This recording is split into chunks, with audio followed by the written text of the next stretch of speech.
Hey guys, it's Zach here, and we're coming to the end of our first month of 2021.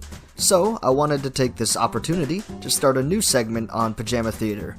At the end of each month, I'd like to make a personal log of all the Blu-rays I managed to get around to watching. This gives me a chance to talk about anything I saw, especially if it's something I won't be able to review. Just a fun way to get my thoughts out there on each release I watched. I won't be covering things I saw outside of physical media, so streaming and movie theater entries won't be included. I'll be splitting the video up into sections by labels, such as Arrow or the Criterion Collection. So with that, let's get to it. Here we are with our first and largest stack of movies for the month. In total, I watched 14 Arrow movies. To start, I watched the second disc from the William Griffey box set. This includes both the Hook Generation and the Psychedelic Priest. What a weird way to start 2021. Both films in this double feature were fine, but that's about it. Griffey's crime-based films don't entertain me like his monster or slasher films do. I'd much rather go back and watch Sting of Death. Next is The Black Cat. I have this as part of the Edgar Allan Poe double feature box. I enjoyed this film much more than the other film in the box, Your Vice is a Locked Room. I expected a standard giallo, and, well, I got a killer cat. In all honesty, it wasn't that bad. I think it's something I'll definitely return to when I try to take a deeper dive into the giallo genre. Meet Sartana, Pray for Your Death. I watched this as the first film in the Sartana Collection box set. A good spaghetti western. As of right now, I think I prefer the classic Django movies a bit more, but I still need to finish watching through the entire Sartana set. Lake Michigan Monster. The first film I watched in 2021 that I also made a video on. I really enjoyed this one. If you find that the humor is up your alley, then it's a great package all in all. Next is Sister Street Fighter. So far, I've only watched the first film in this set. I love martial arts films, but for some reason, this one just bored the hell out of me. I actually tried watching this a year or so ago, and never even finished it. Went around to rewatch from the beginning this time, and I still struggled to get through the whole thing. Hopefully the second and third movies are better, but I don't really have faith. The fighting was subpar, and the story was just not really that interesting. Maybe next time. Female Prisoner 701 Scorpion. I just got a hold of the limited edition box set for this series, and wow, this first movie really impressed me. Dark and depressing, this film reminded me of something that maybe inspired Tarantino or the like. I love the film and can't wait to check out the rest of the box, but definitely not one to be taken lightly. Very dark subject matter, but if you can get past it, a really strong story behind it all. Tetsuo the Iron Man. The first film from the Solid Metal Nightmares box, featuring the works of Shinya Tsukamoto. This movie is beyond strange. Body horror and a fetish for metal make for a squeamish film with a soundtrack that sounds like Death Clock meets the cast of Stomp. Not for everyone, but I'm certainly intrigued, and I can't wait to check out the rest of the box set. Our next one comes in an enormous box, A Trip to the Moon. The science fiction nerd in me geeked out over this release. I'm so glad to have a physical copy of what I see to be a historical film. Unfortunately, our next movie is quite the opposite. Beyond the Door. Seriously, I love B-movies as much, if not more, than the next guy, but just go watch the original Exorcist film, or at least one of the better spin-offs. Beyond the Door goes down alongside The Possession of Hannah Grace for my worst exorcism or possession movies of all time. Tremors. Featuring giant worm monsters and a comedic cast with perfect synergy, this is a must-see cult classic. Go check out my review on the release. An American Werewolf in London. I love this movie. It holds a special place in that I still remember when I was younger, my dad used this film to show me and tell me about practical effects. The werewolf transformation scene still sticks in my head as one of the most impressive makeup effects ever. If you haven't seen the film, check it out.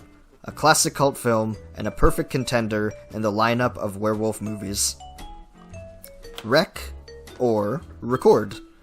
One of my favorite examples of found footage, Wreck is a must-see horror and stands out among today's slew of found footage films. And please, if you have the choice, watch Wreck over the American remake, Quarantine. And our final Arrow release I watched in January was Society, of which here I have the steelbook. I had never seen this film before. It's grotesque, yet engaging. If you're into body horror and movies about secret cults or societies, check it out. I have no need to watch it again, but it's certainly good enough for a rewatch if it's your thing. I personally don't need to see the monster from The Thing in such an intimate way again, because that's what this movie felt like. With that, we've covered my Arrow watches for the month. Up next is Vinegar Syndrome.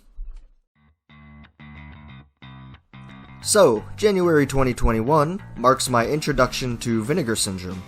After the hype surrounding their release of Beastmaster, I finally decided to check them out.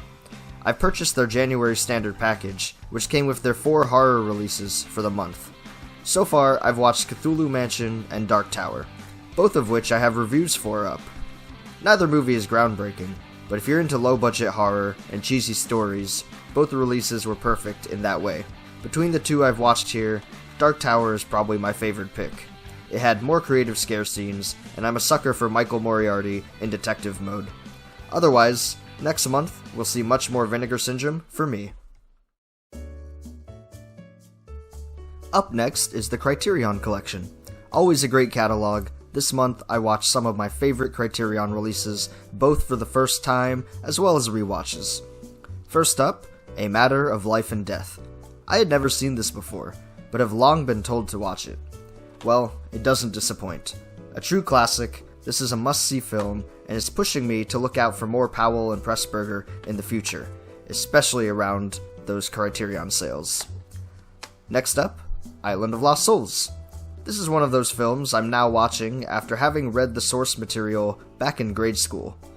I love this rendition, a black and white sci-fi adventure that's a worthy adaptation. Watership Down. Having never seen this before, I'm in love. This movie is the first movie that was new to me and that I'm rating 5 stars in 2021. A gorgeous piece of hand-drawn animation filled with adventure and thrills, this will always be on my top list for classic animation and storytelling from here on out. I can't recommend this one enough. One should know, however, that it deals with a lot of violence, especially between animals, and may be too dark for younger viewers. But this lack of pandering to a younger audience is what allows for the creative freedom that lets this movie soar. 5 stars and a favorite for me. Definitely pick up this one if you get a chance. Up next is a classic Jackie Chan double feature.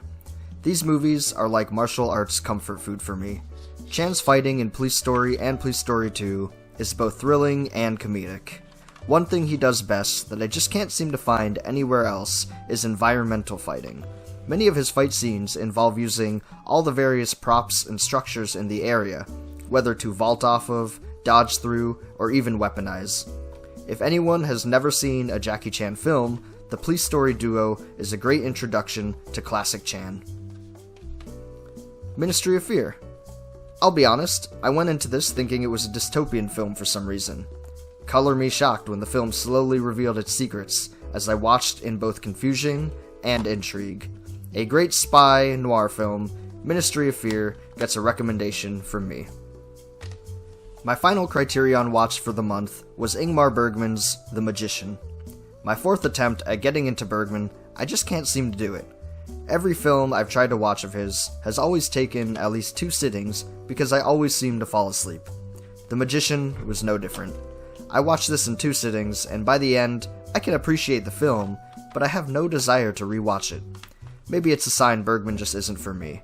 I can see a great film behind the curtain, but it's just not enough for my taste. Finally, we're out of the boutique labels and into the more standard releases. Only 3 films this month. The first up is The Invisible Man. Here, I have the 4K Steelbook release. The movie looks great, and the film itself matches. While it's not a perfect movie, it's a great example of how big studio horror can still be good. Elizabeth Moss's performance was heartbreaking, and the thrills and kills of the film maintained momentum throughout. a heart-pumping film that represents what Universal's dark universe should have been. This next Blu-ray is a rewatch for me, of course. One of my friends had never seen this film, and finally caved in to watch it. Needless to say, Parasite won Best Picture for a reason. I won't say anything too much about the story, but if you haven't seen the film, go watch it now. A twisted tale of two families, you won't be disappointed. Finally, we round off this month's watch list with the first Ip Man. I love both martial arts and war films. Ip Man is a perfect cross between the two. The dark subject matter of World War II gives weight to the fights throughout the film. When your kung fu is used for more than just a crime story, each punch feels that much heavier. Donnie Yen plays the calm, collected Ip Man perfectly, and his Wing Chun is a spectacle to watch. The 4K release looks great, and I'm excited to go watch the remaining films in the collection. With that, it looks like we've covered every Blu-ray I watched in January of 2021. Thanks so much for watching, guys, and if you have any recommendations for me, or want to see a full review on any of the releases we went over here, let me know in the comments. I'll see you in the next video.